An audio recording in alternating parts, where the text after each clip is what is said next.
l'Écriture nous dit. Le Seigneur dit, veillez et priez afin que vous ne tombiez pas dans la tentation. En fait, le temps auquel nous sommes en train de traverser, il y a pas mal de tentations, pas mal de, de sollicitations diaboliques.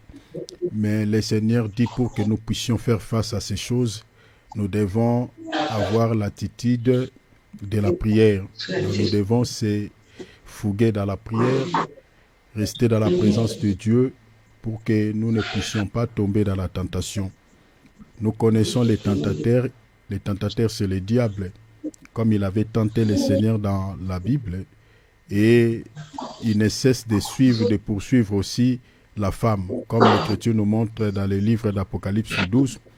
Lorsque l'enfant fut enlevé dans le ciel, la Bible dit le dragon va poursuivre la femme. La femme, c'est l'Église. Voilà. Donc, le Seigneur est parti au ciel. Le diable s'est attaqué au Seigneur tout au long de sa mission jusqu'à la croix. Et quand le Seigneur fut enlevé, le dragon maintenant qui est le diable va poursuivre la femme. La femme, c'est l'Église que le Seigneur a laissée sur la terre. La raison pour laquelle l'Écriture nous dit nous avons un adversaire qui est le diable.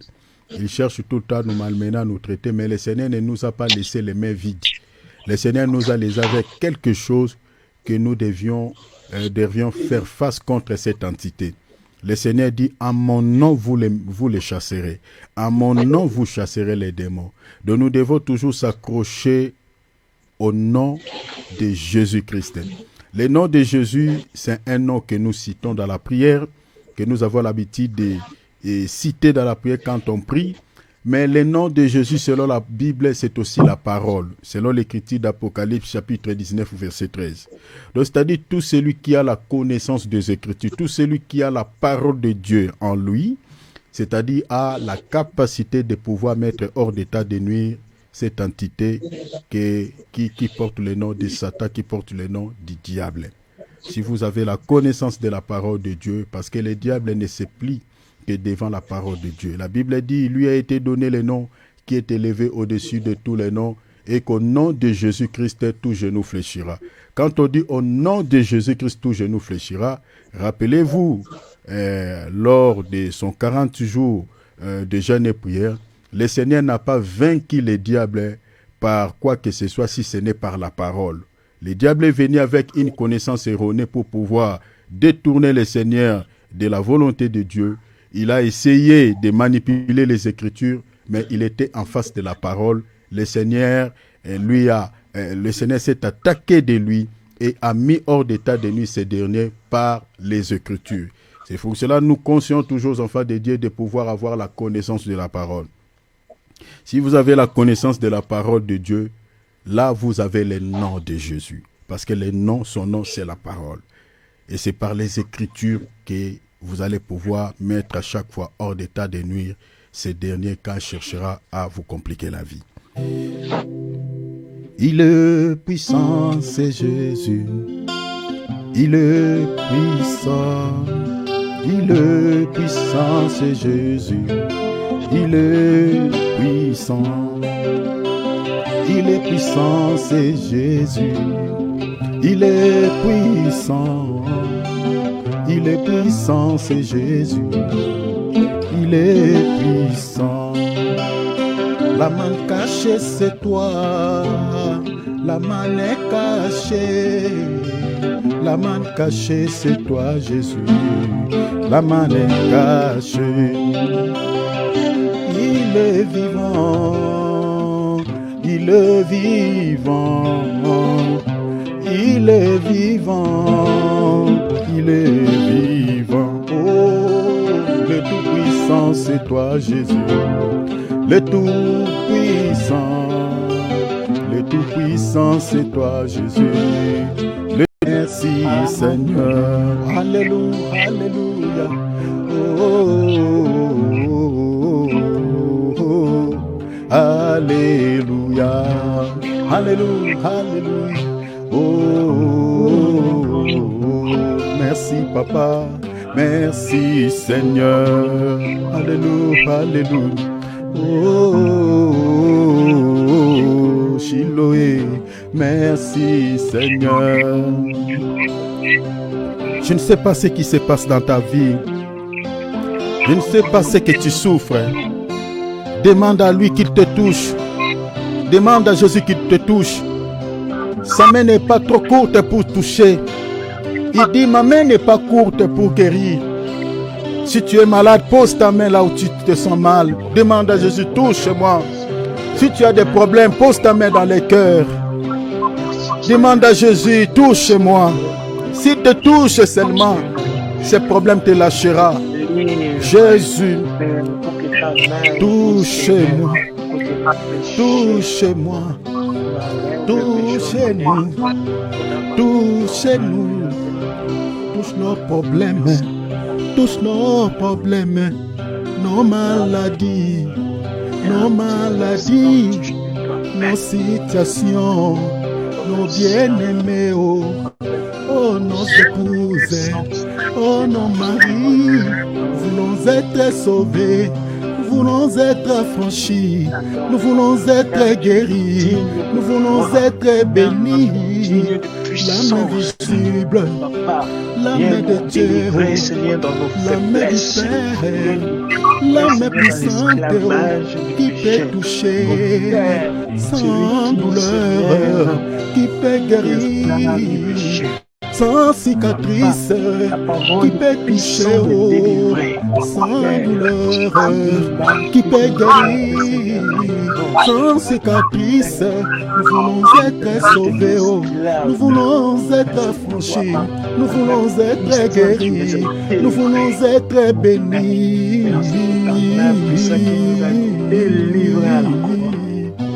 Oh Père, mon papa, touchez-nous, touchez-nous, touchez-nous.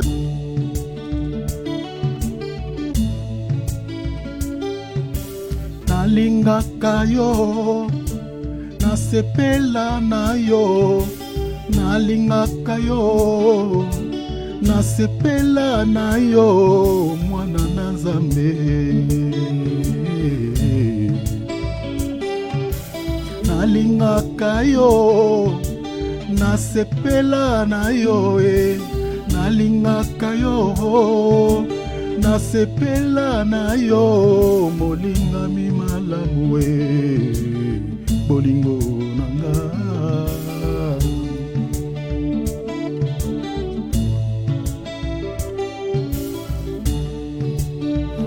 Ozali papa na ngai, nasali mwana na yo, nanga na yo, suka se yozonga awa na seo, nalingaka yo, nasepela na yo nalingaka yo nkolo nasepela na yo na motema nanga.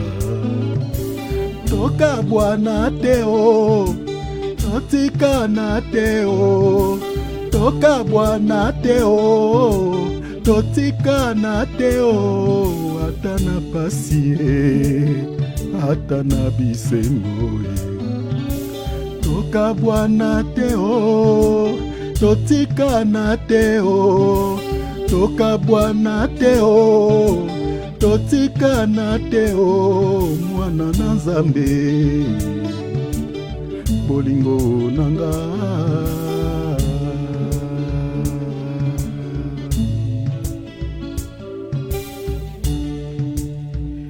Gloire à Dieu.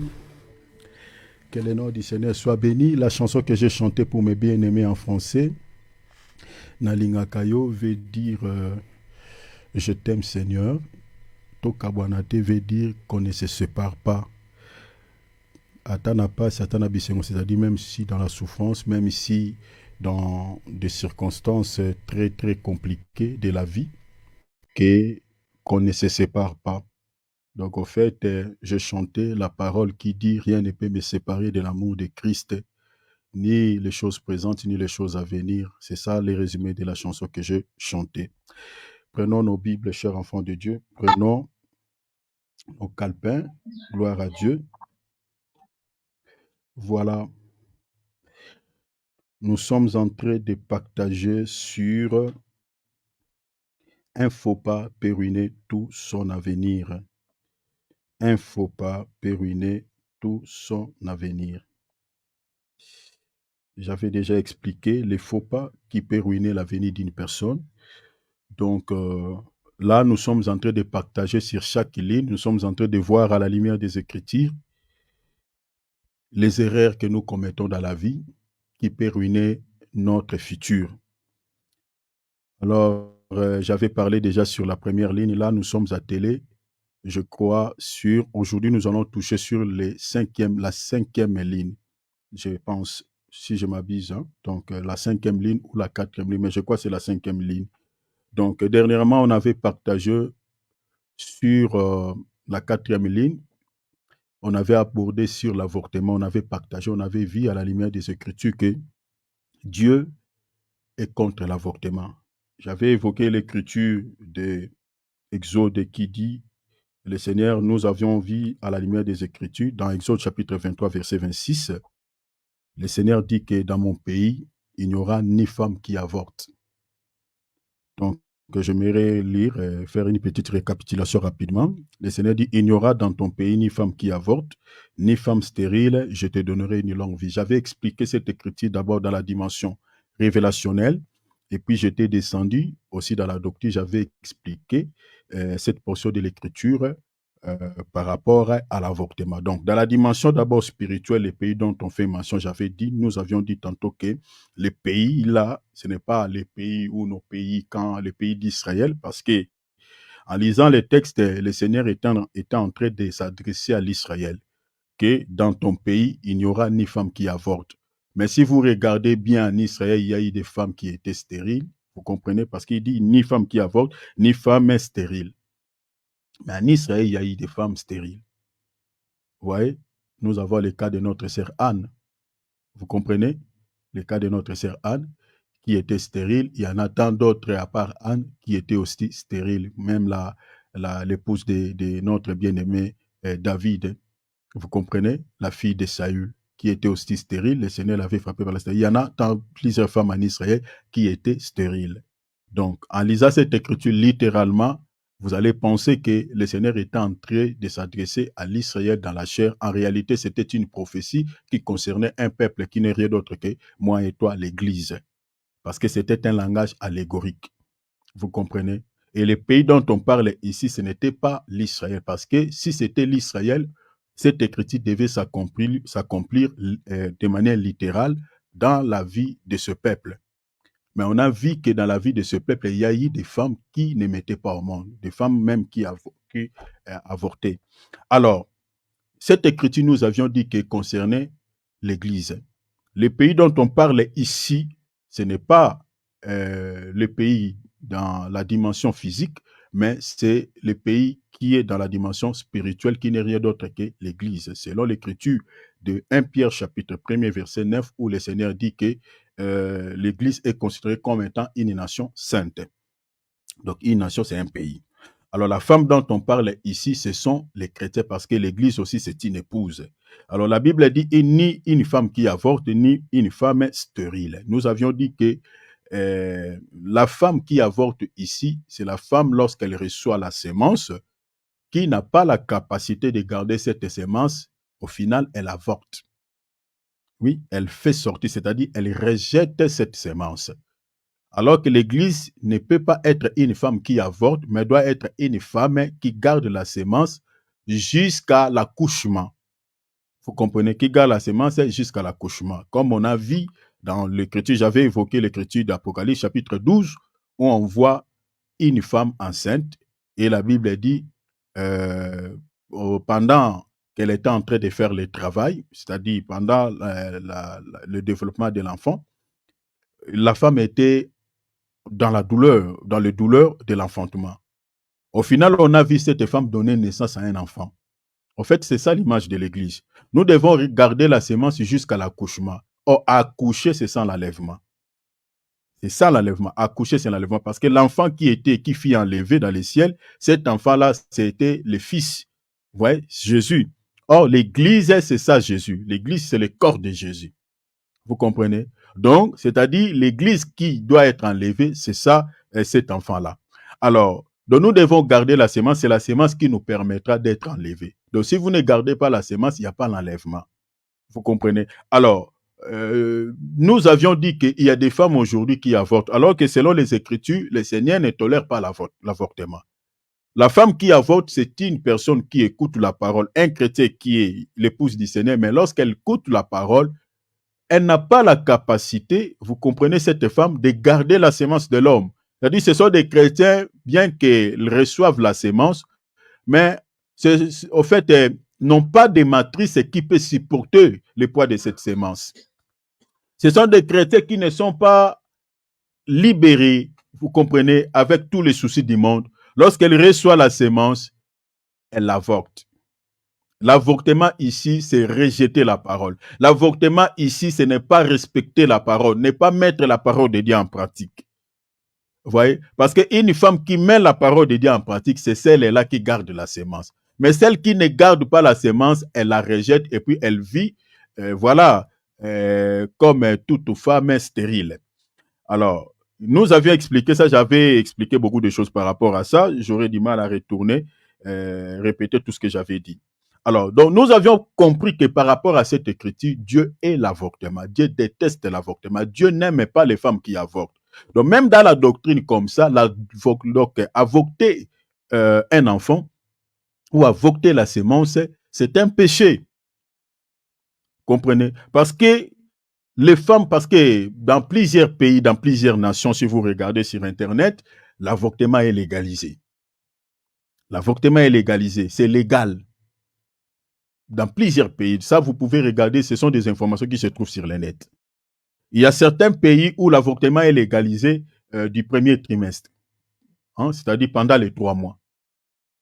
Pourquoi on dit durant les 3 mois, le premier trimestre? C'est-à-dire parce qu'on considère ce fœtus comme on ne le considère pas comme un être humain. C'est juste, voilà, c'est le sang. Mais c'est déjà un être humain. On avait vu, selon les Écritures, que Dieu connaît un homme avant même qu'il soit formé dans les seins de sa mère.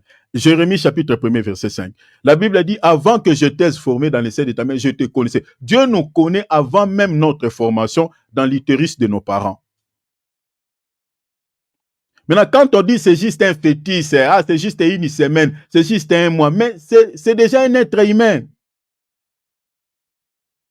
En avortant cet enfant-là, c'est un être. Donc, c'est-à-dire, cette femme-là qui avorte ce fœtus, il tue un être humain. Il est comparable aux terroristes qui mettent des bombes ça et là, qui tuent les gens, même aux gens qui créent des guerres ça et là, qui tuent les êtres humains par des armes à feu. Ce sont des meurtriers. C'est pour cela la vie, en tout cas, ici, je conseille souvent aux ministres de Dieu, quand vous voyez quelqu'un qui pleurniche, qui vient, voilà, ma vie ne marche pas, il y a ça, avant de prier même pour cette personne, si vous avez déjà fait même une prière pour lui et qu'il revient encore pour la deuxième fois, demandez encore une séance de prière, il faut parler avec certaines personnes. Connaître un peu le passé de certaines personnes. Parce qu'il y a des péchés non confessés. Parce qu'un péché qui n'est pas confessé, c'est un blocage. Ça vous bloque. Ça va bloquer votre vie. Il y a des hommes et des femmes qui sont des meurtriers. Un meurtrier, selon la Bible, c'est un maudit. Ce n'est pas moi, c'est la Bible. Genèse chapitre 4, lisez à partir du verset 1er, lisez jusqu'au verset 5. Dieu a maudit Caïn, ce n'est pas parce qu'il avait volé quelque chose, ce n'est pas parce qu'il avait fait. Dieu a maudit Caïn parce qu'il avait répandu le sang d'un être humain. Parce qu'il avait répandu le sang. Or, quand on fait l'avortement, qu'est-ce qui est répandu? C'est le sang. Et le sang là qui coule, là, qui sort là, c'est l'âme d'une personne parce que, selon Lévitique chapitre 17, verset 10, la Bible dit, l'âme de toute chair, c'est son sang. La vie est dans le sang. Vous voyez? Et il y a plusieurs jeunes, bon, pas seulement notre génération, mais ça remonte un peu longtemps. Il y a, les païens, on s'en fiche un peu, mais nous, les enfants de Dieu, nous ne pouvons pas commettre de telles choses. Nous ne pouvons pas les faire parce que c'est un péché abominable qui choque Dieu.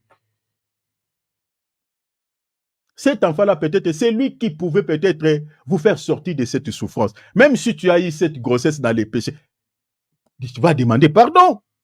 Mais laissez cet enfant naître. C'est un être humain. C'est Dieu qui l'a mis dans ton sein. Laissez-lui vivre. Il y a d'autres qui donnent des raisons du genre, voilà, j'avais fait l'avortement. N'importe quelle raison que vous pouvez fournir, l'avortement, c'est un maître. J'avais donné quelques raisons, parce que Dieu aussi peut provoquer l'avortement à une femme. J'avais donné quelques raisons. C'est-à-dire, ce n'est pas dans la volonté de la femme, mais Dieu lui-même fait sortir cet enfant. J'avais donné quelques raisons. Certaines femmes qui avortent, ce n'est pas parce que lui, il a fait l'avortement, mais l'enfant est sorti d'elle-même. Il y a quelques cas comme ça. Ça peut être des raisons de la maladie, physiquement, comme ça, une femme qui est malade, peut-être si elle reçoit des soins, ces problèmes peuvent être réglés.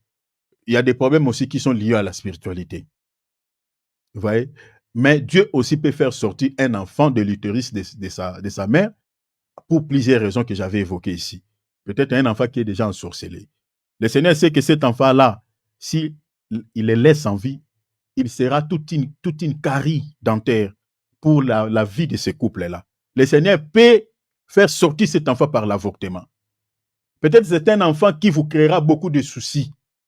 Le Seigneur les récupère bien avant. Ça peut avoir plusieurs raisons. J'avais évoqué quelques raisons. Ça peut être aussi les péchés. Comme le Seigneur avait privé la femme de David, l'enfant, à cause du péché. J'avais évoqué l'écriture, je crois, d'Amos. J'avais donné plusieurs écritures ici. Mais maintenant, il y a aussi quelques cas, par exemple, où cet enfant-là, la grossesse-là, court beaucoup de risques pour la vie, par exemple, de la femme. Vous voyez, parce qu'il y a des femmes, une fois tombées enceintes, elles commencent à avoir des tensions qui montent ou qui descendent. Voilà, elles commencent à être tout le temps malades et des maladies qui peuvent traîner même la vie de la femme à la mort. Des cas comme ça, peut-être les médecins peuvent présenter des solutions. Soit on enlève la grossesse, soit vous acceptez que votre femme décède. Vous voyez, peut vous présenter des solutions un peu comme ça. Soit vous laissez votre femme mère, ou soit on enlève la grossesse pour sauver sa vie. Il y a des cas comme ça. Mais maintenant, à des cas comme ça, si vous avez la foi, vous êtes chrétien, vous pouvez prier. Parce que moi-même qui vous parle là, je me suis déjà retrouvé à des cas pareils. Avec mon épouse, elle est là. Mes deux enfants, je les ai, mes bien-aimés, en tout cas, sans la prière, ça allait être compliqué pour ma femme. Des fois, elle perdait les sangs, des fois, des tensions qui montent, qui descendent, tout ça. Il y avait beaucoup de choses. C'est pour ça. Moi, j'ai recouru à la prière. J'ai prié de minuit jusqu'au matin. Ma femme, elle est là. J'ai demandé à Dieu la grâce et voilà, mes enfants sont là, donc voilà, ma femme aussi est là. Donc, si vous avez la foi, vous pouvez recourir à la prière. Mais maintenant, si vous n'avez pas la foi, tu as peur, tu veux sauver la vie de cet enfant, voilà, de ta femme plutôt, et liquider cet enfant. Bon, vous acceptez ce que les médecins disent, les médecins disent plutôt, et vous allez demander pardon à Dieu. Parce qu'il faut aller à la réponse, parce que c'est un maître. Ça, ce sont des cas un peu isolants. Donc, quand vous acceptez ce que les médecins disent, et puis vous allez recourir à la repentance, demander pardon à Dieu. Parce que tout péché crée un blocage dans la vie. Et surtout des péchés comme ça, ce sont des péchés criels. Parce que dans le sang, il y a la voix. Cette voix-là criera dans le ciel devant le trône de Dieu. Donc, toutes les femmes qui ont fait des avortements, il y a des sangs qui crient devant le trône de Dieu. Pourquoi on m'a tué? Comme le sang d'Abel. Le Seigneur a dit à Caïn, la voix du sang de ton frère crie depuis la terre qui a reçu son sang. J'attends cette voix ici. Les gens pensent, vous savez, mes bien-aimés, on ne joue pas avec la vie d'un être humain. La vie d'un être humain est sacrée. Personne ne peut mettre un terme à la vie d'un être humain. Toutes les personnes qui tuent les gens, peu importe la manière, que ce soit par la sorcellerie, que ce soit par l'avortement, que ce soit par des armes à feu ou des armes blanches, ce sont des gens qui sont sous le coup de la malédiction de Dieu. cette malédiction ne peut être enlevée que par des confessions, soit publiques, soit devant les hommes de Dieu. Parce qu'il y a des péchés que vous pouvez confesser qu'il faut qu'un homme de Dieu soit là, parce qu'il priera pour vous. Vous ne pouvez pas les confesser tout seul. Vous voyez? C'est un peu ça. Vous voyez? Donc, il faut faire très attention, merci mon frère Philippe. Donc, il faut faire très attention. Et surtout, nous sommes aujourd'hui en Christ. Eh bien aimé, attention. Même ici, vous traversez des moments difficiles. Parce que souvent, quand la femme tombe enceinte, des fois, l'homme ne sait... Bon, je ne sais pas s'il y a des gens qui calculent ça. Hein. En tout cas, moi, personnellement, en tout cas, ces calculs-là, ça me complique un peu la vie. Parce que tout ce qu'on montre aux gens, voilà, il faut regarder ça, les temps, les périodes de femmes. En tout cas, ça, moi, je trouve que ça ne marche pas. Ça ne marche pas. Parce que même quand on lit la Bible, vous allez voir que les périodes où les femmes tombaient enceintes, mes bien-aimés, souvent, c'était compliqué. Je trouve que peut-être ce sont des probabilités, des calculs un peu, ce sont des probabilités, mais ça ne tient pas souvent. Souvent, l'homme s'étonne, la femme elle-même peut-être s'étonne aussi. Eh oui, je suis tombé enceinte. Maintenant, l'enfant vient, vous êtes dans une situation un peu compliquée, il faut commencer à préparer la layette, voilà, préparer l'avenir, surtout en Afrique. C'est tellement compliqué. Et si vous n'avez pas Dieu, il y a d'autres qui recourent à l'avortement. Non, il faut enlever cette grossesse parce que les temps, vraiment, c'est compliqué. Voilà, on va faire comment? Voilà. Il y a des raisons un peu comme ça. Il ne faut jamais les faire. Parce que vous allez encore bloquer. Si vous traversez des moments difficiles, vous allez encore bloquer votre vie. Bloquer votre vie. Parce qu'une personne qui répand le sang est un maudit. Comme je vous ai dit, Caïn a été maudit parce qu'il avait répandu le sang de son frère. Et la Bible considérait Caïn comme étant du malin. Caïn, il était du malin. Donc, une personne comment aimer, ce n'est pas un enfant de Dieu. C'est quelqu'un qui appartient à Satan. Parce que le meurtrier dans la Bible, c'est le diable. Alors, si vous avez commis ce genre de péché, en tout cas, il faut chercher un homme de Dieu, parler cela. Donc, c'est comme si quelqu'un qui a déjà tué quelqu'un par un couteau ou par une arme à feu. Il faut chercher un homme de Dieu, parler cela. Moi, j'ai fait des avortements 3 fois. C'est-à-dire tu as tué 3, 4 personnes dans la vie. Et ce sont des péchés qui peuvent bloquer votre vie. Parce que dans le sang, il y a des voies. Tant qu'il n'y a pas une confession et une repentance nécessaire, les voix-là crient devant le trône de Dieu, comme le sang d'Abel avait élevé la voix, crié devant le trône de Dieu, vengeance. Et Dieu n'avait pas laissé Caïn impuni, Dieu il avait puni Caïn. Ça, c'était une récapitulation par rapport à ça, parce que il y a des erreurs que nous avons commises dans la vie. Aujourd'hui, nous payons les prix de ces erreurs, mais des fois, on l'ignore. On l'ignore. C'était juste pour répéter ce qu'on avait vu. Alors, aujourd'hui, on parle, vous pouvez noter, on parle des divorces. Ces vérités, ce sont des vérités qui affranchissent. Parce que dans certaines églises, on cache ce genre de vérités. Les gens vivent dans l'impudicité. Il y a surtout dans notre, oh mon Dieu, dans notre génération. La génération de TikTok, la génération d'Instagram, la génération de Facebook, cette génération-là, de Snapchat, c'est malheureux. Ils savent même quelques médicaments. Ils peuvent vous donner, yo, tu n'as pas le temps d'aller voir un médecin. Mélangez seulement ces produits et ces produits, tu verras, pouf, ça va sortir. Génération maudite. Dans nos assemblées, nous avons ce genre de personnes. Que ce soit les jeunes, les frères, que ce soit les sœurs. Nous avons ce genre de personnes. Spécialistes à enlever les grossesses, spécialistes à faire des avortements. Et quand il n'y a pas de ce genre de messages, mais les gens vont continuer à vivre dans ces états et l'église est bouclée. C'est pour cela dans nos assemblées, les miracles, on les lit seulement dans la Bible. Et à l'aveugle avait vu au temps des apôtres. Les aveugles, les apôtres priaient pour les aveugles voyaient. Les apôtres priaient pour les paralytiques marchaient. Pourquoi dans nos assemblées aujourd'hui, on n'a pas ce genre de miracles? Vous ne vous posez pas la question. Pourquoi la puissance de Dieu qui s'est manifestée par les mains des apôtres à l'époque, aujourd'hui dans nos assemblées, on ne les voit pas? Ne vous posez pas la question. Mais il y a, à cause du péché, il y a les péchés dans nos assemblées, des péchés, des péchés. Regardez seulement la manière dont les gens viennent dans nos assemblées. Regarde seulement la manière dont les sœurs s'habillent. À moitié nue, j'ai parlé avec une femme âgée, mais elle s'inquiète à la manière dont les jeunes sœurs s'habillent. Elle s'inquiète.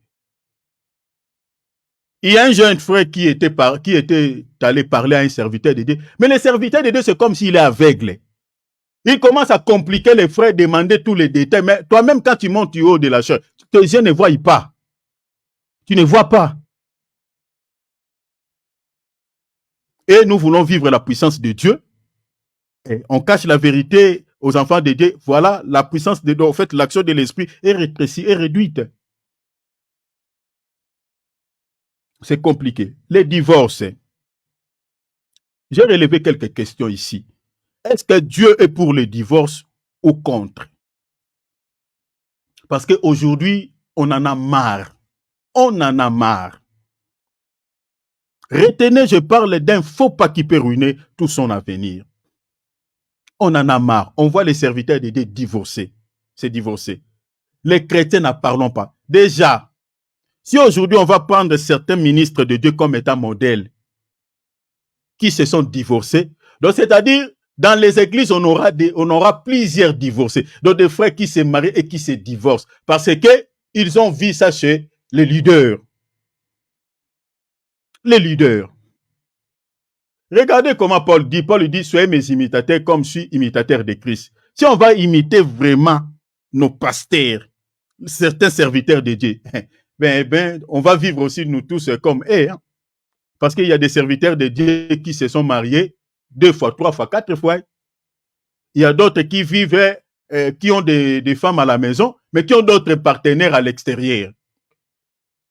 Il y a d'autres, qui, voilà, qui ne sont pas au fait modèles. Vous voyez, qui ne sont pas modèles aux enfants de Dieu.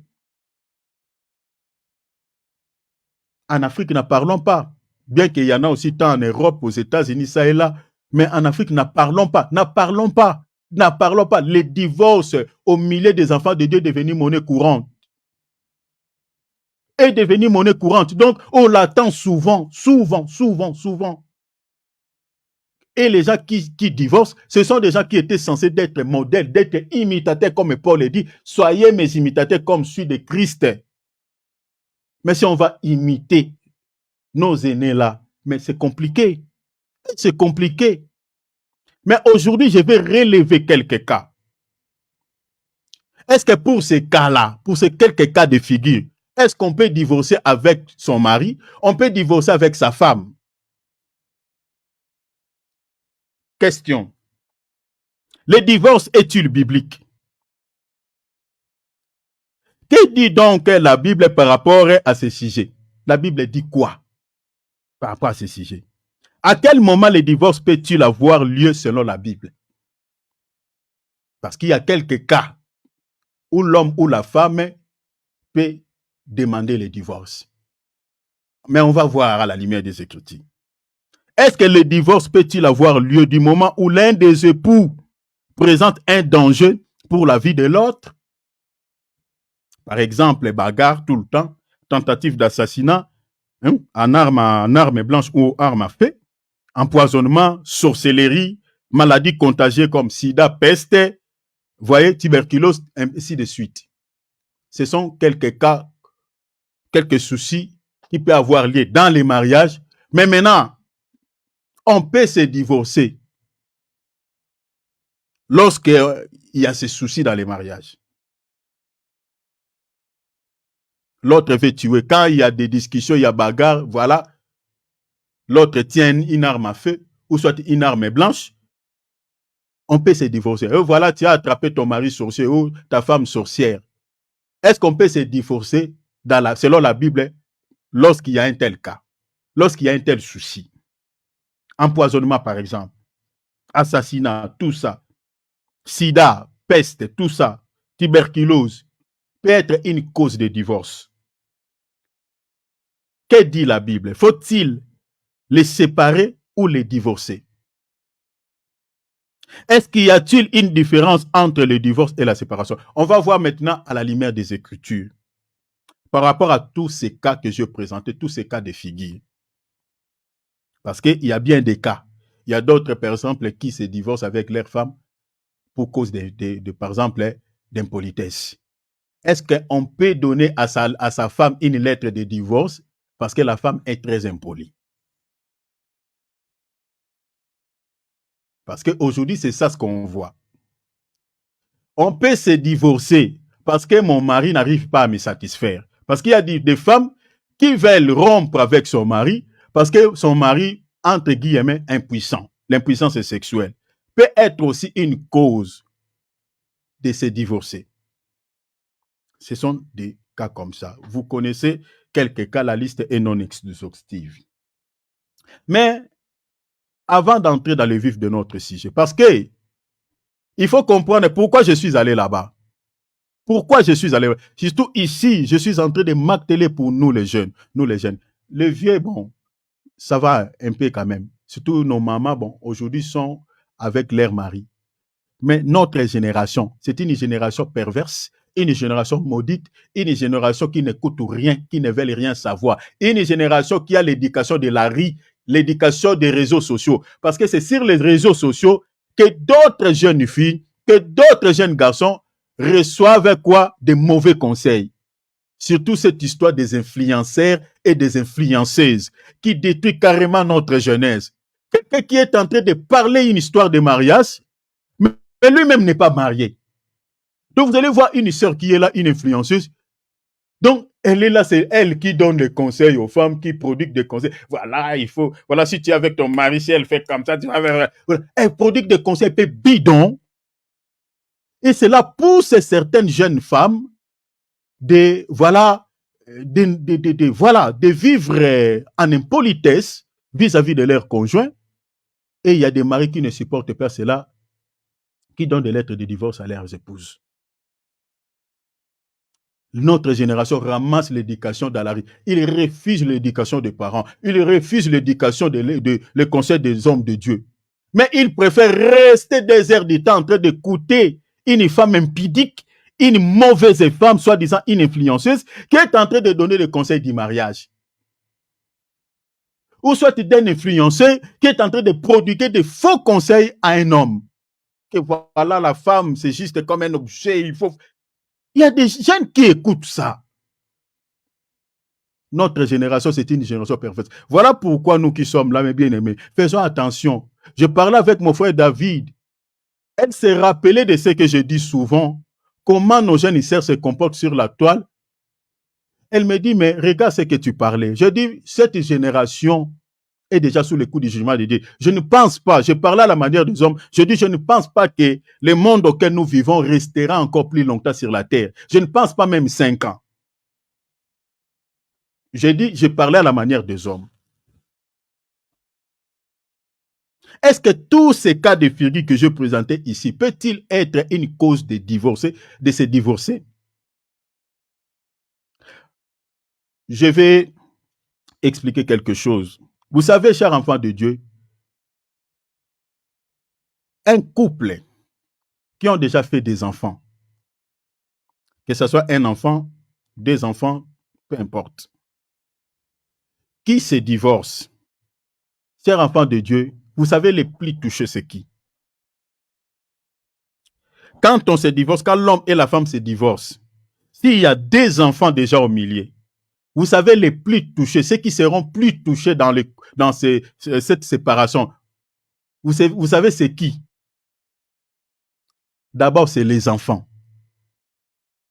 Ce sont les enfants qui sont les plus touchés, qui sont les plus victimes. Et de 2, c'est la femme. Souvent, l'homme est moins touché. L'homme, c'est moins. Je ne dis pas que l'homme ne peut pas être plus touché, mais souvent les hommes sont moins touchés que les enfants et la femme. J'expliquerai cela, je donnerai quelques conséquences du divorce.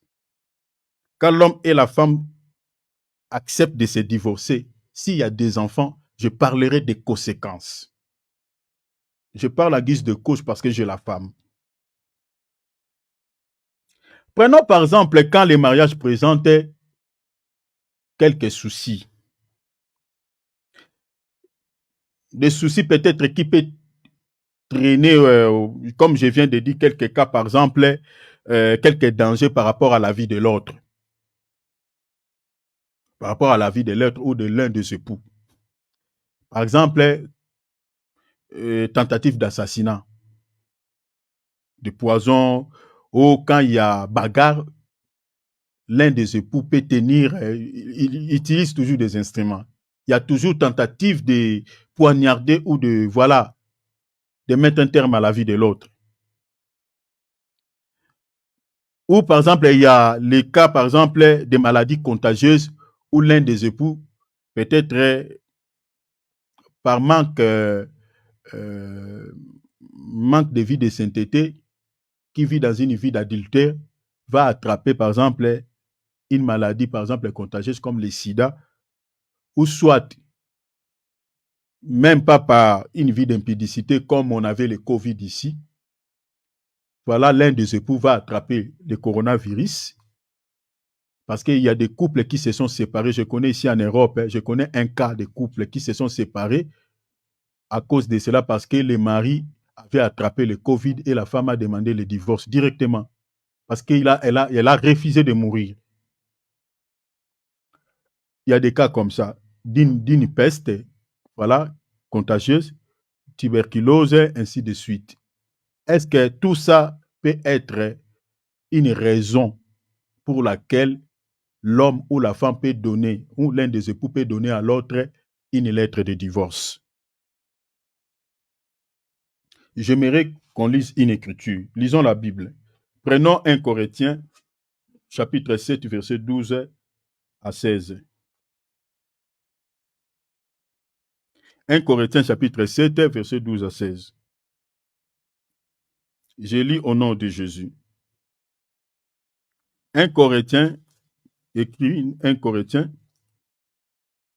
chapitre 7, verset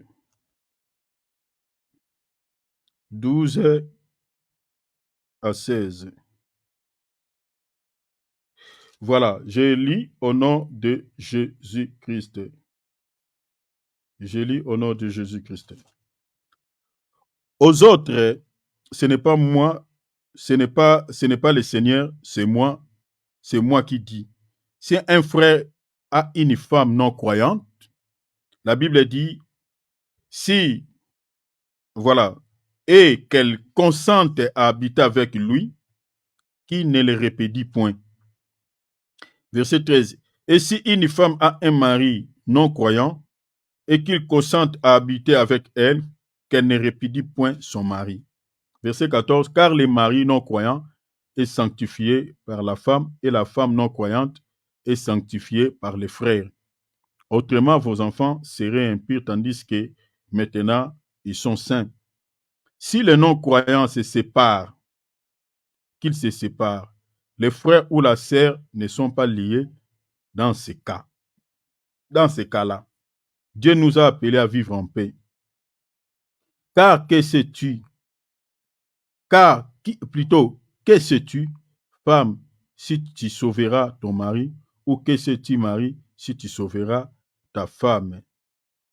Je vais lire un peu les versets précédents, plutôt. Lisons les versets 10 et 11. Et puis je vais expliquer aussi ce que l'on vient de lire. À ceux qui sont mariés, j'ordonne, non pas moi, mais le Seigneur, que la femme ne se sépare point de son mari. Ça, c'est ce que l'apôtre Paul donne comme conseil.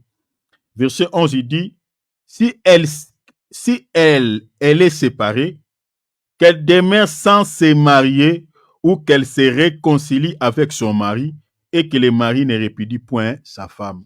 Voilà. Donc, vous voyez déjà par rapport à cette écriture, suivez-moi ici très bien, je vais expliquer cette écriture. Parce que si vous lisez comme ça, peut-être ça peut vous compliquer à la compréhension. L'apôtre Paul est en train de dire ici qu'il conseille à ceux qui sont mariés, il dit de ne point se séparer. Mais dans le verset 11, il dit, s'il arrive que l'homme ou la femme se sépare avec, c'est-à-dire les couples se séparent, que personne ne se marie ou ne se remarie, la seule possibilité de ces couples doivent faire quoi? Se réconcilier. Retenez ici, l'apôtre Paul ne parle pas de divorce, mais il parle de séparation. Et pour cela, dans l'une des questions ici, j'ai dit, est-ce que je parlais, faut-il se séparer ou les divorcer? Si le couple, par exemple, présentait des dangers, vous comprenez, des dangers de mort, ou l'un des conjoints présentait des dangers de mort pour la vie de l'autre, je dis, faut-il les séparer ou les divorcer? Il y a une nuance entre ces deux termes. Parce que ici, l'apôtre Paul évoque une pensée en disant ceci, à ceux qui sont mariés, j'ordonne, non pas moi, mais le Seigneur, que la femme ne se sépare point de son mari. C'est vice-versa. Il dit, si elle est séparée, la femme, elle est séparée de son mari, qu'elle demeure sans se marier ou qu'elle se réconcilie avec son mari. Il dit encore que, et que le mari ne répudie point sa femme. Donc, ici, l'apôtre Paul, le conseil qu'il donne aux couples qui sont mariés, de ne point se séparer. Mais s'il arrive des fois qu'ils se séparent, que l'un et l'autre restent comme ça sans se remarier. La seule possibilité pour eux, c'est la réconciliation, c'est remettre ensemble et qu'ils continuent à vivre ensemble. Pourquoi? Parce qu'ils sont déjà mariés. Donc, les cas dont l'apôtre Paul évoque ici, c'est les cas, je réitère, de séparation et non de divorce, parce qu'il y a d'autres serviteurs de Dieu qui prennent cette écriture pour parler de divorce, que non, si par exemple l'un des époux veut se divorcer, qu'il se divorce, mais la seule possibilité est que là où toi tu es allé, tu ne peux plus se remarier, voilà, parce que vous êtes divorcé. Non, ce n'est pas ça. Parce que j'évoquerai quelques cas où l'homme ou la femme peut demander le divorce. Il y a quelques cas. Je donnerai ces cas. Mais ici, il est question de la séparation. C'est-à-dire, si par exemple, dans ce couple, il y a danger de mort, ou l'un des époux présente un danger de mort pour la vie de l'autre, on peut les séparer pour un temps. Pas les divorcer, mais les séparer. Prenons par exemple des hommes qui tabassent les femmes jusqu'à ce que la femme peut tomber, peut faire une crise. Il y a des hommes comme ça. Quand il frappe sa femme, la femme peut se retrouver à chaque fois à l'hôpital. Mais de tels mariages, mais il faut les séparer un temps. Conscientiser un peu cet homme-là, ces brigands, les récupérer, les conscientiser, les dire, l'expliquer ce que c'est le mariage. L'expliquer, le parler que la personne que tu bats là, elle n'a pas les mêmes potentialités que toi, elle n'a pas les mêmes capacités que toi, elle n'a pas la même force que toi. Donc tu ne peux pas faire tout le temps de tes entraînements sur le corps de cette fille d'autrui. Donc il faut conscientiser en les séparant et ramener l'homme. S'ils ont des parrains, c'est les parrains peut-être qui vont s'en charger ou les serviteurs de Dieu pour pouvoir ramener cet homme à la raison. Gardez un peu la femme à côté. Vous comprenez? Donc, dans ces cas-là, il n'y a pas de divorce, mais c'est une séparation. Et puis, on va parce que l'apôtre Paul évoque la réconciliation. On ne peut réconcilier les gens qui ont des problèmes. Quand on parle de réconciliation, c'est-à-dire, il y a eu un souci, il y a eu des problèmes. Et après, le problème est réglé, on peut remettre ces gens-là encore ensemble. Pour cela, il évoque de la réconciliation.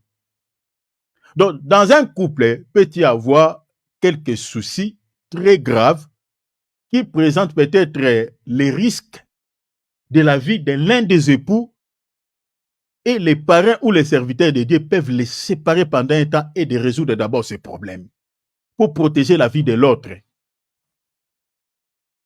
Mais je suis désolé pour certaines personnes.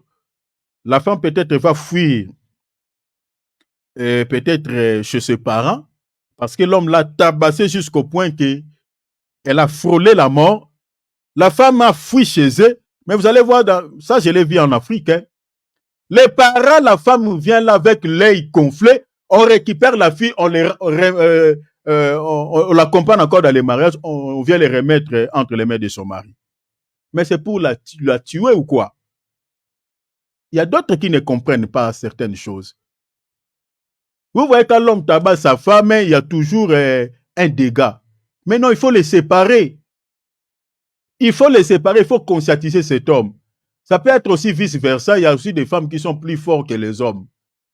Prenons par exemple les femmes qui ont fait des jiu-jitsu. L'homme n'a pas fait le sport. Vous comprenez? Il y a des cas comme ça. Une femme qui a pratiqué la bourse et l'homme n'a pas pratiqué, n'a jamais fait le sport. Vous voyez, dans des couples comme ça, s'il y a moins de discussions, il y a bagarre, et c'est la femme qui va travailler l'homme. Vous voyez? Et dans des couples comme ça, il faut conscientiser la femme, il faut remettre la femme à la raison, lui montrer sa place dans un mariage. Donc, ne prenez pas l'homme comme intérêt de boss, faire tes entraînements. Donc, si tu veux faire tes pratiques, attendez tes adversaires dans les rings.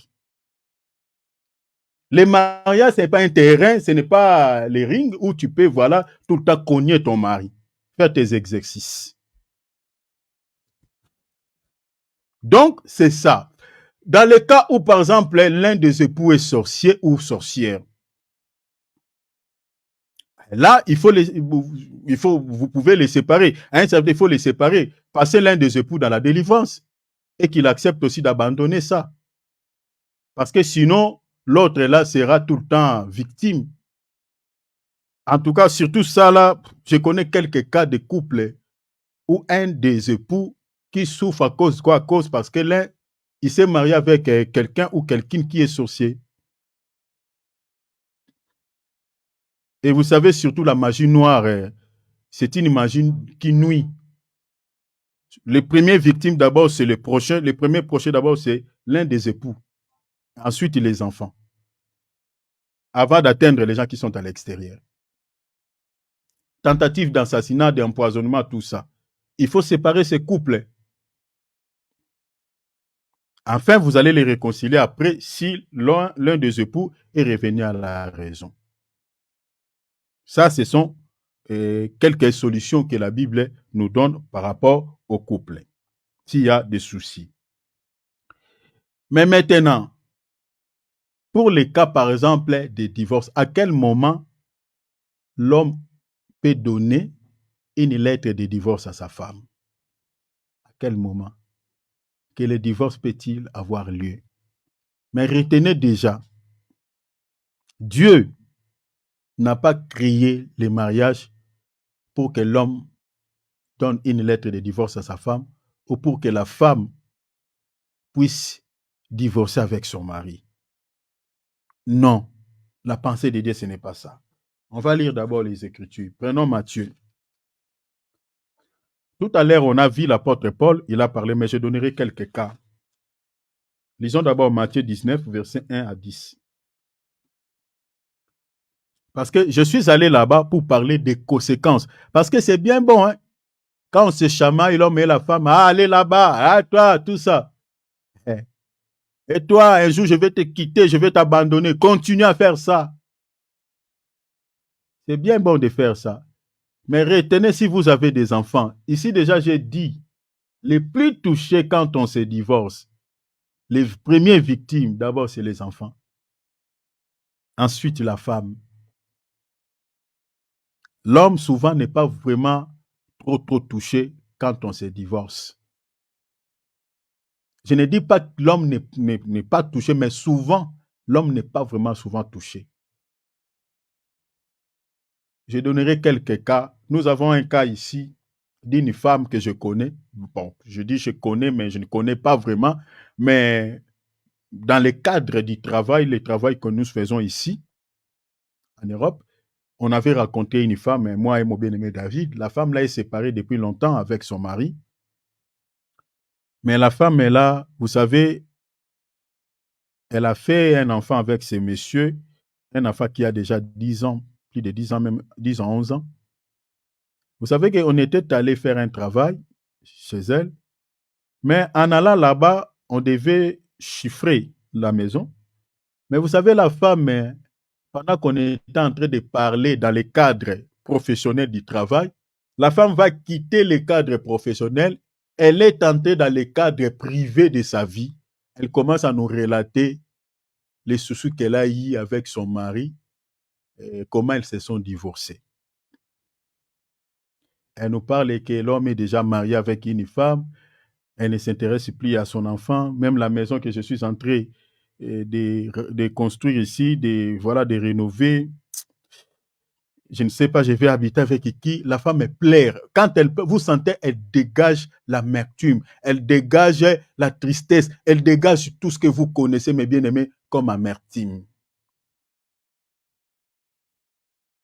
Souvent, c'est pour cela que la Bible parle que le Seigneur interdit à l'homme de donner à sa femme une lettre de divorce. Parce que le Seigneur sait que je sais qu'il y a des exceptions, mais dans pas mal de cas, les plus touchés, c'est souvent les enfants et les femmes. La majorité des femmes ne maîtrisent pas la divorce. Il y a des femmes qui se sont séparées avec l'homme, l'homme l'a laissé avec les enfants, l'homme est marié. Si la femme là n'est pas mariée ou n'a pas trouvé un bon conjoint dans sa vie, elle se rappellera toujours de ses divorces. Elle suivra la vie même de cet homme, même de loin. Elle suivra les moindres détails qu'il faut de sa vie. Je connais quelques cas ici même en Europe. Une femme qui s'est divorcée avec son mari, mais qui suit à la loupe la vie de cet homme de loin. Il a toutes les informations de cet homme. Et peut vous dire même ce qu'il a mangé ce jour-là. Donc il a des caméras des gens qui suivent la vie de cet homme. Il a des informations tous les jours. Souvent, c'est les femmes qui sont plus touchées. Voilà pourquoi Dieu l'interdit. Dieu l'interdit. C'est pour cela, ici, à titre de conseil que je conseillerais à mes sœurs, mes bien-aimés, mes sœurs, ne te marie pas à un homme parce que tu regardes ton âge est en train d'être avancé. Voilà, je n'ai pas le choix. Ah, bon, tu sais que cet homme-là, c'est irresponsable. Je nous avais dit ici. C'est un irresponsable. C'est un homme immature. Vous ne sentez pas vraiment que cet homme est capable de pouvoir vous prendre en charge. Mais tu veux te marier avec cet homme juste pour couvrir les apparences. Ma sœur, tu vas pleurer. Tu vas pleurer quand il va te décevoir. Tu vas pleurer. Aujourd'hui, tu as peut-être moins de chocs, tu t'es pas engagé. Mais le choc que tu auras quand tu vas t'engager est que lui, il va retirer son cœur. Mais toi, tu as tout donné. Le choc là sera plus grave que le choc peut-être ou le douleur que tu ressens aujourd'hui parce que tu t'es pas encore marié. La Bible nous conseille de se marier dans le Seigneur. Un conseil gratuit que je donne à mes sœurs, parce que souvent, c'est les enfants et vous qui sont les plus victimes, qui sont les plus touchés quand il y a divorce. Je connais pas mal de cas. Je vous avais donné le témoignage de ma fille dans la foi. Il n'était même pas divorcé, plutôt marié avec cet homme. Mais cet homme-là l'a retardé dans sa vie, à l'étape de fiançailles, pendant 10 ans. Il était en train de nourrir ma fille dans la foi par des paroles, des belles paroles.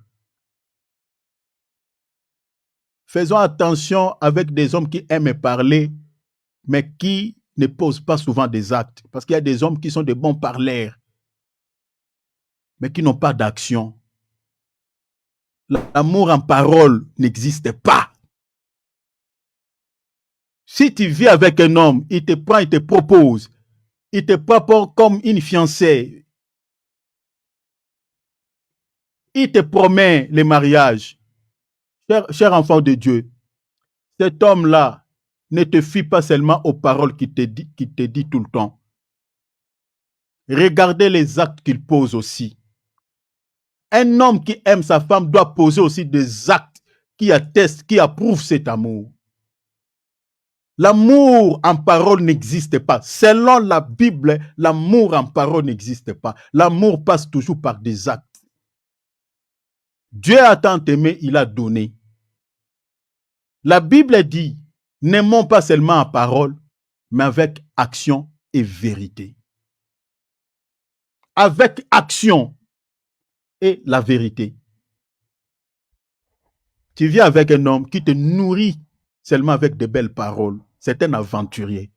Il t'a jamais acheté même un petit truc de 1 dollar, même de 2 dollars. Mais ma soeur, dans les mariages, tu vas souffrir. Tu vas souffrir. Moi, ma femme, elle est là. Hein. Avant de se connaître, avant que la famille puisse avoir connaissance de notre lien, j'achetais des choses, beaucoup de choses à ma femme. Elle est là, elle peut témoigner pour attester que je l'aimais. Il y a des choses que je l'achetais qui coûtaient tellement cher de fois. Elle refuse de l'amener chez elle. Elle dit, si j'amène ça à la maison, donc ça ne sera pas bien. Elle est là, elle sait. Je ne peux pas citer des choses que j'achetais à ma femme ici. Quand tu vis avec un homme qui t'aime, elle doit poser des actes d'amour. Si un homme est incapable, déjà quand vous êtes dans la... donc tu es dans le proposé, comprenez, avant de passer dans l'étape des fiançailles, mais vous êtes dans les proposés, cet homme est incapable de t'acheter même un petit truc. Ma sœur, casse-toi. Casse-toi. Il faut se marier dans le Seigneur. Si tu te maries avec un païen, tu auras beaucoup de soucis. Beaucoup de soucis. Vous allez vivre toujours dans l'incompréhension. Je connais ici un cas, ici en Suisse, une femme qui s'est mariée avec un homme. Mais ils ont eu des soucis, entre guillemets, soi-disant, l'homme est dans la sorcellerie. Et depuis que la femme a eu connaissance de cela, la femme refuse de pouvoir dormir le même lit avec son mari. Elle dort dans la chambre de sa fille. Elle a incité les enfants de la sorcellerie de leur papa. Et les enfants, ils ont donné plus le cœur à la maman. Donc, ils regardent leur père comme... Voilà, donc la famille est divisée, la famille est séparée. Au lieu aussi de demander le divorce, il ne divorce pas, il reste avec son mari. Ils restent ensemble. Ils entrent dans la même maison, mais là-bas, dans l'intérieur de la maison, les choses se sont séparées. La nourriture est séparée, les chambres, les lits. Donc, tout est... Donc, c'est fini, quoi. L'homme est païen. La femme, entre guillemets, chrétienne. Même dans l'église, quand un frère te propose le mariage, le frère te prend comme sa fiancée. Prenez le temps de prier Dieu. À part prier Dieu, cherchez aussi à avoir les témoignages de cette personne-là. Cherchez les milliers qu'il fréquente. Cherchez les personnes qui connaissent bien cette personne-là et qui connaissent même sa famille. C'est très important. Ça va t'aider. Tu vas prier, mais chercher aussi. Ne t'engage pas directement, même ici il est dans l'église. Parce que même dans nos assemblées, nous avons des ivrés. Les ivrés sont là. Je connais dans une église ici, une femme qui s'est mariée avec un des serviteurs qui est dans le collège des anciens, mais ce serviteur-là est un sorcier. Je ne sais pas si la femme a la connaissance de cela. Mais moi, le Seigneur m'avait révélé. Le monsieur est dans la sorcellerie. Et ce que le monsieur l'a fait à l'extérieur, c'est horrible, quoi. Il est dans l'impudicité dans la vie, mais je ne sais pas si sa femme a la connaissance de tout ça. La femme là, si tu regardes son visage comme ça, tu verras que c'est une femme qui n'est pas heureuse. Elle souffre tellement. Elle souffre. Si tu te maries avec un païen, tu vas beaucoup souffrir. Parce qu'elle sera vraiment une grande porte d'entrée par laquelle les démons vont entrer pour te persécuter. Il y a des femmes qui se sont séparées avec Dieu parce qu'elles se sont engagées aux époux qui sont païens. Je connais quelques cas. Une femme qui était chrétienne, mais parce qu'elle s'est mariée avec un païen, le païen lui refuse la prière et la femme a abandonné Dieu parce que l'homme l'a interdit. La Bible dit qu'il faut se marier dans le Seigneur. Ça sauvera ta vie et ça va garantir ton salut. Au moment où quand vous aurez des problèmes, puisque vous êtes enfants de Dieu tous, le Saint-Esprit va vous aider. Va vous aider. On va terminer, on va continuer demain. Lisons Matthieu chapitre 19. On va terminer par ici. Lisons Matthieu chapitre 19. On va lire les versets 1er jusqu'au verset 10. Lorsque Jésus eut achevé ce discours, il quitta la Galilée et alla dans les territoires de la Judée, au-delà du Jourdain. Regarde, verset 2. Une grande foule le suivit et là, il guérit les malades. Maintenant, regardez là où les choses commencent. Verset 3. Les pharisiens l'abordèrent et dirent, pour l'éprouver, est-il permis à un homme de répudier sa femme pour un motif quelconque? J'ai relevé quelques motifs ici. J'ai relevé quelques cas. J'ai dit ici, par exemple, j'ai posé quelques questions. Est-ce qu'un homme peut répudier sa femme pour une cause, par exemple, d'impolitesse? Par cause, par exemple, de la sorcellerie ou d'une maladie, par exemple, sexuellement transmissible, qui peut traîner la vie de l'un des conjoints à la mort, ou par cause, par exemple, de tentatives d'assassinat ou d'empoisonnement, des trucs comme ça. Alors, les motifs quelconques, il y en a beaucoup. Les motifs quelconques. Mais retenez, parce qu'il y a d'autres qui évoquent l'écriture, par exemple, de la reine, avant de continuer la lecture, de la reine Vashti, avec le roi Asiris. Parce que cette femme a été répudiée du mariage à cause de l'impolitesse.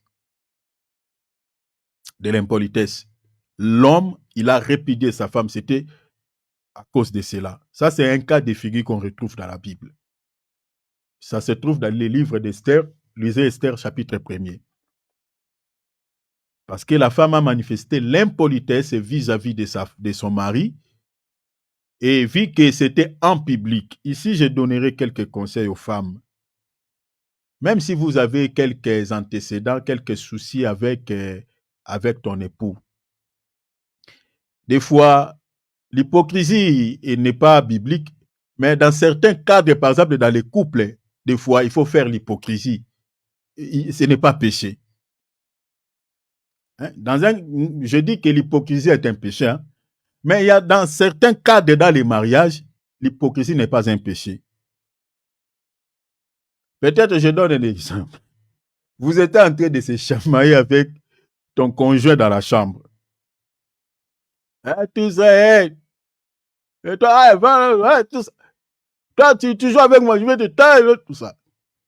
Vous entendez à la porte là-bas, les gens sont venus, les membres de famille sont venus vous rendre visite. Vous attendez toc, toc, toc, toc. Ici en Europe, souvent, on sonne. En Afrique, souvent, on toque à la porte. Toc, toc, toc, les gens qui entrent. Directement, quand vous attendez la voix, il n'y a pas de gens ici, vous attendez, ah, ça c'est ma belle-mère. Ça peut être la belle-mère du côté de l'époux ou du côté de la femme. Quand elle va faire l'entrée à la maison. À ce moment-là, vous devez faire l'hypocrisie. Comme si rien n'était. Dans ce cas-là, l'hypocrisie n'est pas un péché. Même si l'homme t'avait donné une gifle. Ma sœur, tu vas mettre un peu de la poudre.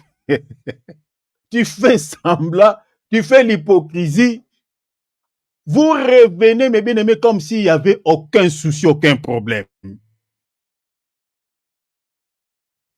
recevez d'abord cette personne qui est venue vous rendre visite avec joie, qu'il ne sache pas le différend qui se trouve dans votre couple. Vous allez reprendre vos histoires après. Je bénis Dieu pour nos grands-parents qui étaient comme ça. Pas la génération d'aujourd'hui, nos grands-parents. Faisons semblant. Ne disposez pas cette personne-là, qu'elle ne sache pas les soucis que vous avez dans votre couple.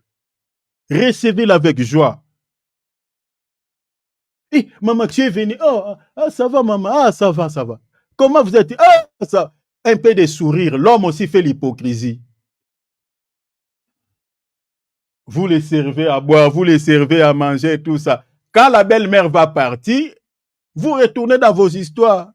Et tu penses que parce que j'avais servi ta maman là, tout ça que j'ai oublié ces choses-là. Ne me touche pas, je te dis. Et puis vous allez se réconcilier après. Ça manque pas dans tous les couples. Hein. Il y a toujours un peu de... Ça manque pas. Que personne ne vous trompe, même quand vous voyez un homme de Dieu, l'onction, ça coule comme la salive. Cher enfant de Dieu, si elle est mariée, il a toujours quelques soucis avec son conjoint, son mari ou sa femme à la maison. Alors, l'Éternel dit ceci. La question est posée, on dit, est-ce que, hein, c'est les pharisiens qui posent, ceux qui posent la question ici, c'était des hommes mariés. Est-il permis à un homme de répudier sa femme pour un motif quelconque? Il répondit, n'avez-vous pas lu, ça c'est le Seigneur qui répond, n'avez-vous pas lu, le Créateur au commencement fit l'homme et la femme, et qu'il dit, c'est pourquoi l'homme quittera son père et sa mère et s'attachera à sa femme, les deux deviendront une seule chair. Ainsi, ils ne sont plus deux, mais ils sont une seule chair. Je ne sais pas ici si vous comprenez la pensée, comment le Seigneur est en train de répondre par rapport aux questions de répudier sa femme.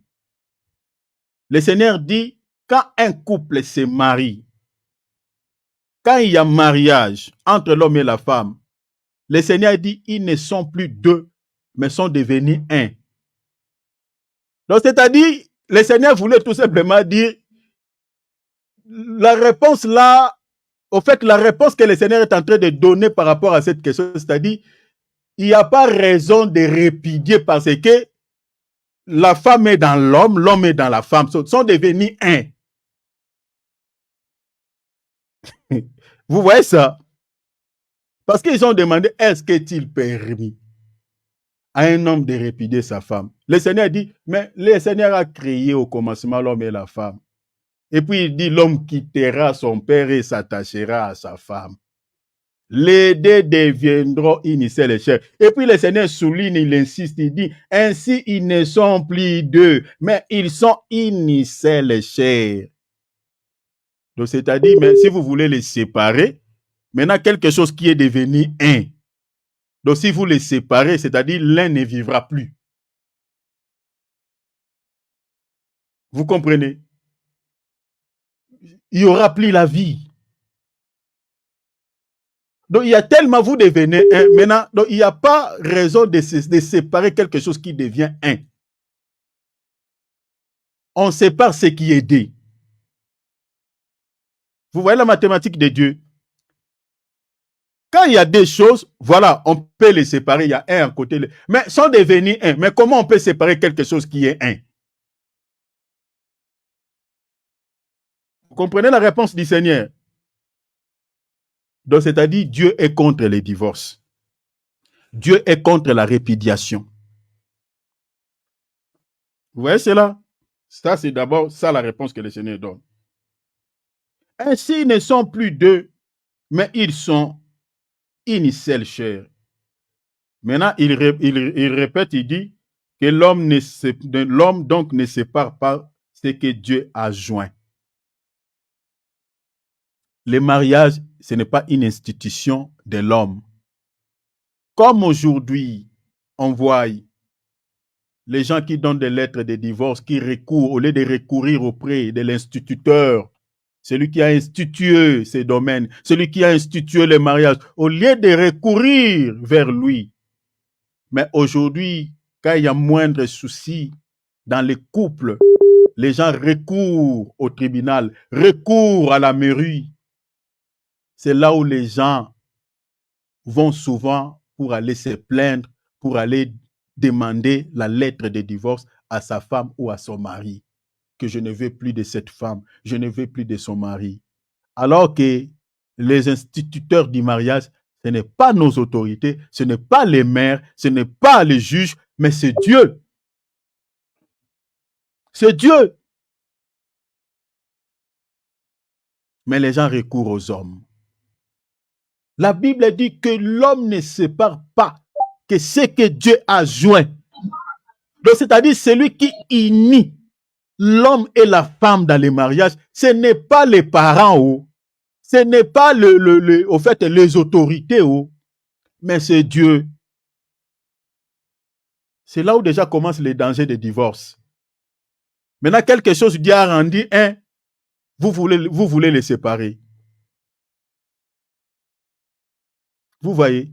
Et ici, les gens qui créent des soucis dans les couples, c'est pour cela que je vous avais dit ici, c'est lui qui tombe. Donc, c'est-à-dire, une personne qui tombe dans l'adultère, ou une femme, ou un homme qui tombe dans l'adultère, il offense non seulement son prochain, mais il offense Dieu. Même les gens qui ont l'habitude de récupérer les femmes d'autrui, mais les gens qui ont l'habitude de récupérer les hommes mariés, ils ne pêchent pas seulement contre la personne ou l'un des conjoints, mais ils pêchent directement contre Dieu. Et le péché-là est considéré comme étant quelqu'un qui vit dans l'idolâtrie. C'est un péché abominable qui offense le cœur de Dieu. Les adultères, ce sont des gens maudits. Les femmes qui trompent leur mari. Les hommes qui trompent leurs femmes. Des personnes qui ont le goût de sortir avec les hommes mariés ou les femmes mariées. Repentez-vous! Parce que le mariage est une institution divine. C'est Dieu qui unit l'homme et la femme. Ici, je ne parle pas des païens. Les païens sont hors de ces choses. Mais je parle aux couples chrétiens, aux enfants de Dieu. C'est Dieu qui unit l'homme et la femme. Si tu es chrétien, tu me suis, ou chrétienne, et que tu t'es marié à un homme, sois fidèle. Parce que Dieu veille sur votre couple. Dieu veille, le regard de Dieu est dans votre mariage. Rappelez-vous, dans Malachie, il dit, je t'ai témoin. Le premier jour où toi, l'homme, tu draguais cette femme, moi, j'étais là. Que l'homme ne sépare pas. L'homme, là, c'est qui? C'est même nos autorités, là. Ce sont les mères. Ce sont des hommes. Aucun pasteur, aucun homme de Dieu n'a ces qualités de pouvoir divorcer un couple. Aucun pasteur n'a ces pouvoirs, n'a ces qualités. Parce que Dieu est contre. Dieu ne veut pas que ce que lui, il a mis ensemble, ce qu'il a uni, qu'un être aimé vienne les dissocier, les séparer.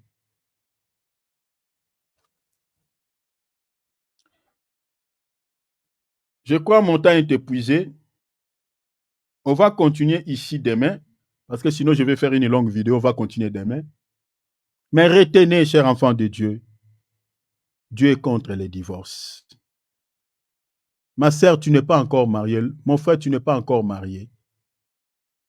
Ne te marie pas avec un païen ou une païenne. Tu auras, je vous dis, tu auras des soucis et beaucoup de soucis. Nous avons aujourd'hui pas mal de cas de frères ou de sœurs qui se sont mariés avec des non-croyants qui plairent. Vous aurez des soucis.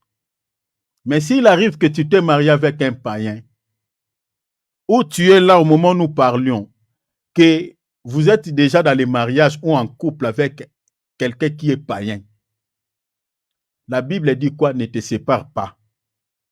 Ne te sépare pas.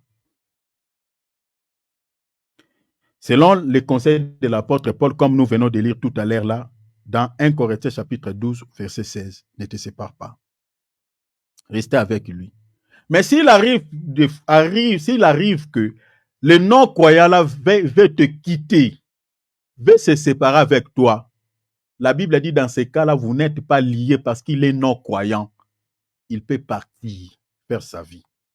Mais toi, en tant qu'enfant de Dieu, ne le quitte pas ou ne la quitte pas.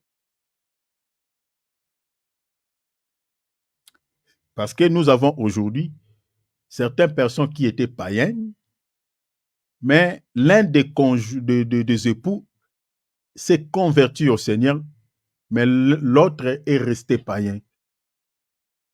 Ou peut-être par manque de connaissances, une chrétienne ou un chrétien qui s'est marié avec quelqu'un qui est païen, dans ce cadre-là, la Bible dit, ne te sépare pas avec lui. Après avoir reçu cette connaissance, ne te sépare pas. Si le païen là, le non-croyant veut se séparer avec toi, lui, il partira et à ce moment-là, toi, tu es dégagé. Tu peux te marier maintenant avec un chrétien ou avec une chrétienne. Parce que dans ce cas-là, vous n'êtes pas liés. C'est ça, en fait, ce que la Bible donne comme conseil. Mais demain, nous allons continuer. Je crois, si par la grâce de Dieu, demain, c'est à 17h, je parlerai d'autres détails. Si on aura le temps, je parlerai les plus touchés, parler quelques conséquences, parce que les plus touchés dans les divorces, c'est les enfants et puis la femme. Je parlerai d'autres raisons pourquoi j'ai dit que les plus touchés, c'est les enfants et la femme. Donc demain, c'est à 17h juste, nous allons commencer. Sinon, le Seigneur de gloire vous bénisse. Amen. Acclamons le Seigneur. Amen. Merci mon frère Philippe. Alléluia. Voilà, ouvrons nos micros. Nous allons prier. Nous allons donner gloire à Dieu. Nous allons bénir le Seigneur. Pour ceux qui ne sont pas mariés, prie le Seigneur. Il te donne un bon mari, un bon conjoint. Si peut-être vous êtes dans un couple, j'attends le retour avec le téléphone de Maman Jolie. Donc, si vous pouvez peut-être mettre votre micro en mode silencieux pour se connecter avec un autre téléphone. Parce qu'il y a les retours, ça fait, je ne sais pas pourquoi ça fait ça. Ça fait zigzag-zag. Voilà.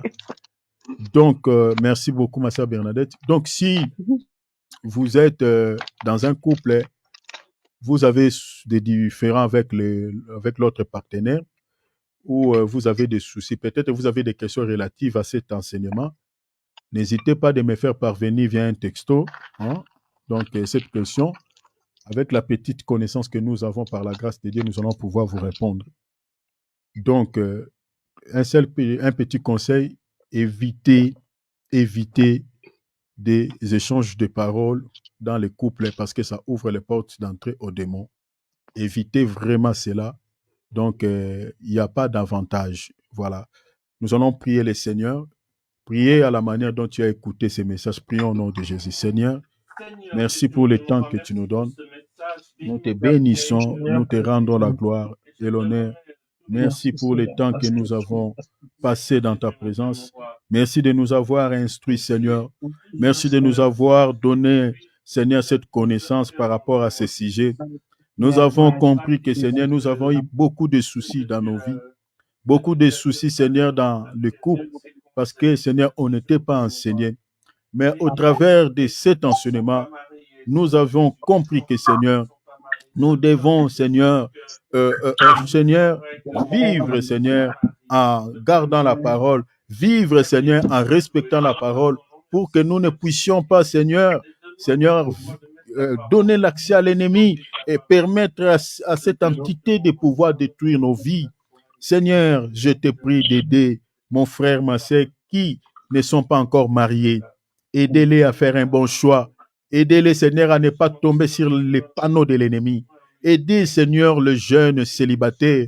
Aidez-les, Seigneur, mes sœurs, Seigneur, qui sont à la recherche des époux. Mes frères qui sont à la recherche, Seigneur, des femmes. Aidez-les, Seigneur, à faire de bons choix dans le nom de Jésus-Christ. Parce que tu es le divorce, tu es la répudiation, tu es, Seigneur, tu n'acceptes pas, tu ne tolères pas, Seigneur, la répudiation. Tu n'acceptes pas les divorces parce que tu unis le couple, Seigneur, pour toujours. Aider, Seigneur, même les couples qui vivent dans des échanges de paroles, dans des différents soucis. Je te prie, Père, de pouvoir restaurer, Seigneur, la vie de ce couple dans les noms puissants de Jésus. Je sais que l'ennemi, Seigneur, sème beaucoup des incompréhensions dans certains couples. Seigneur, pour que, Seigneur, lui prenne la place et terroriser ce couple, détruire l'harmonie, détruire, Seigneur, la paix de ce couple. Je te prie, Père, de restaurer la paix et l'harmonie, l'amour, Seigneur, de ce couple qui ont des soucis, Seigneur, au sein de leur mariage. Dans les noms puissants de Jésus, je te bénis, Seigneur. Je te prie, Père, de pouvoir aider chacun de nous à pouvoir bien assimiler ces messages. Ajoute encore un pli, Seigneur, à la connaissance de chacun d'entre nous. Protège-moi. Je sais que l'ennemi n'aime pas quand on prêche de telles vérités. Mais je te prie d'éveiller sur ma vie, sur mon épouse, qui ne dérange pas, Seigneur, mon mariage. Protège-moi et ma femme et mes enfants au nom de Jésus. Et que nous soyons aussi un couple modèle pour, Seigneur, nos jeunes. Au nom de Jésus. Je bénis ton peuple. Souviens-toi de chacun de nous. Souviens-toi de la vie de mon frère, de ma sœur qui a dépensé son temps de pouvoir être là dans ta présence. Oh Seigneur, s'il te plaît, aidez mon frère, aidez ma sœur. Donne à chacun de nous une solution par rapport à sa situation, à son problème. Je le déclare au nom de Jésus. Que l'honneur et la gloire reviennent à notre Seigneur et Sauveur Jésus. Que nous avons ainsi prié. Je bénis, Seigneur, toute la semaine, lundi, mardi, mercredi, jeudi, jusqu'au dimanche prochain. Que ça soit béni. Les dimanches entre tes saintes mains, nous allons nous réunir à 17h. Sois avec nous, Père. Que ta grâce soit déversée sur nous, dans le nom de Jésus.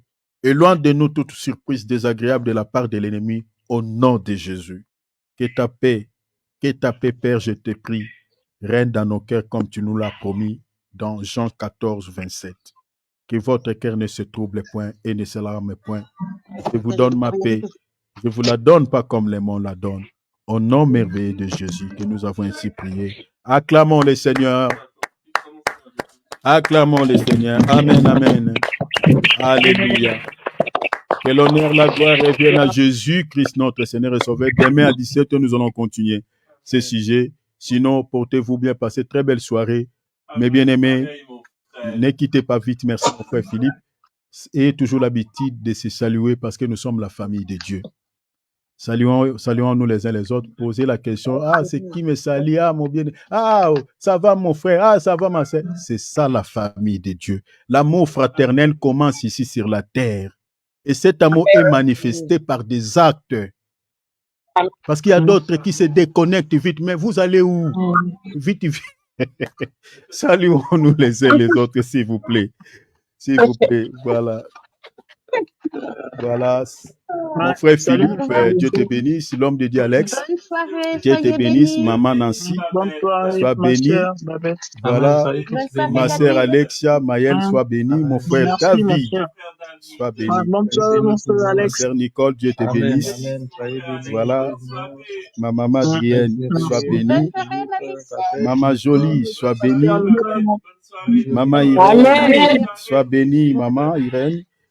Mon épouse Brigitte, sois bénie. Génovin, Jessilie, Dieu vous bénisse. Voilà, Michael, sois bénie au nom de Jésus. Alexia, Dieu te bénisse, c'est ma fille. Maman Nassi, soyez bénie. Papa Patrick, à maman Adrienne, à maman Julie. Amen.